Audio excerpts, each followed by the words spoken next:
One of the things, I think this is the case anyways, I think people are always looking for an excuse to have their character corrupted.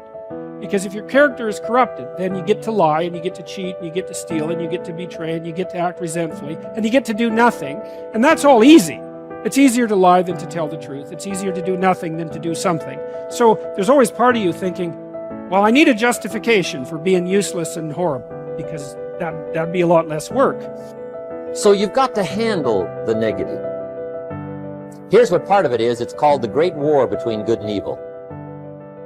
Mr. Reynolds and I are working on a new book this year called The Great War Between Good and Evil. And there is a war on. The minute you were born, you got involved in the war between good and evil, between darkness and light, between negative and positive, between evil and good, between tyranny and democracy, between weeds and human activity. I mean, the war is on. So then what's necessary is a system in which the good side is always winning, but never is the winner. Where the evil side is always losing, but never is the loser. That's a very practical arrangement for a successful ongoing game which will keep everybody interested. And you must recognize then that this outgroup is your necessary enemy, whom you need. He keeps you on your toes.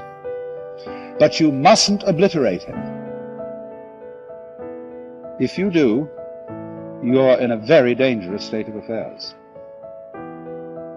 But darkness is always trying to move in and take all the territory. But if you turn on the light, its energy starts to repel darkness. Darkness begins to move away. And the brighter the light, the further away the darkness must move. If you walk into a dark room and turn on the light, the darkness is what? Gone. But here's the point to remember, not very far. The darkness seems to be, yes, it's gone, but it's waiting for its chance. That if light loses its energy, darkness has a chance now to move back in. Battle between good and evil on a playing field of chaos and order. It's the eternal game. And, you can play that out in the external world, but part of what the religious enterprise is about, and the Christians have really contributed to this, is the notion that sacred battle is fundamentally spiritual, which is to say, in some sense, fundamentally psychological. It's to be fought on the battleground of the soul, internally. It's a subjective issue. How do you defeat evil? You defeat the evil in your own heart. That is how you do it. Now here's the good news about the war between good and evil. Evil is no match for good, but good must be active. Weeds are no match for human activity, but if you stand still, how far in will they come? All the way. They'll grow right up around your shoes. But if you get busy, how far back can you take them? As far as you wish.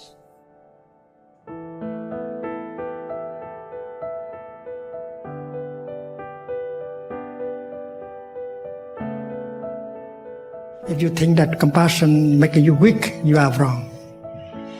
Compassion may cause a person to sacrifice his life to save other people. And we have to redefine what is compassion. It's very powerful. And we have to embody that kind of energy in our daily life. We have to re-educate people about this. You have to show what compassion can achieve. When someone is angry, he's being burned by the fire of anger.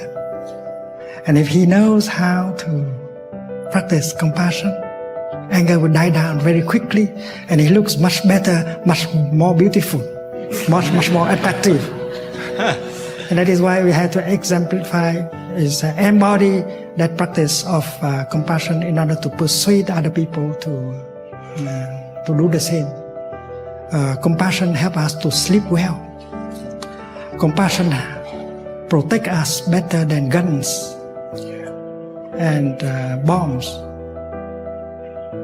and money. Many of us think that we are safer if we have more money, but you can lose your money very easily. But compassion is a kind of energy that can help protect you much more effectively than money. And compassion help you to relax. And your body has more capacity to heal itself. Compassion help you to be pleasant, to be loving, and you can restore communication with the other person easily if you have compassion in yourself. You understand the other person. Your compassion can help you do your business better because you are in good relationship with other people, including your employees. So you can list a lot of qualities of compassion, and we should have a man, a woman, a community of men and women practicing compassion like that, in order to show people that compassion is something very powerful.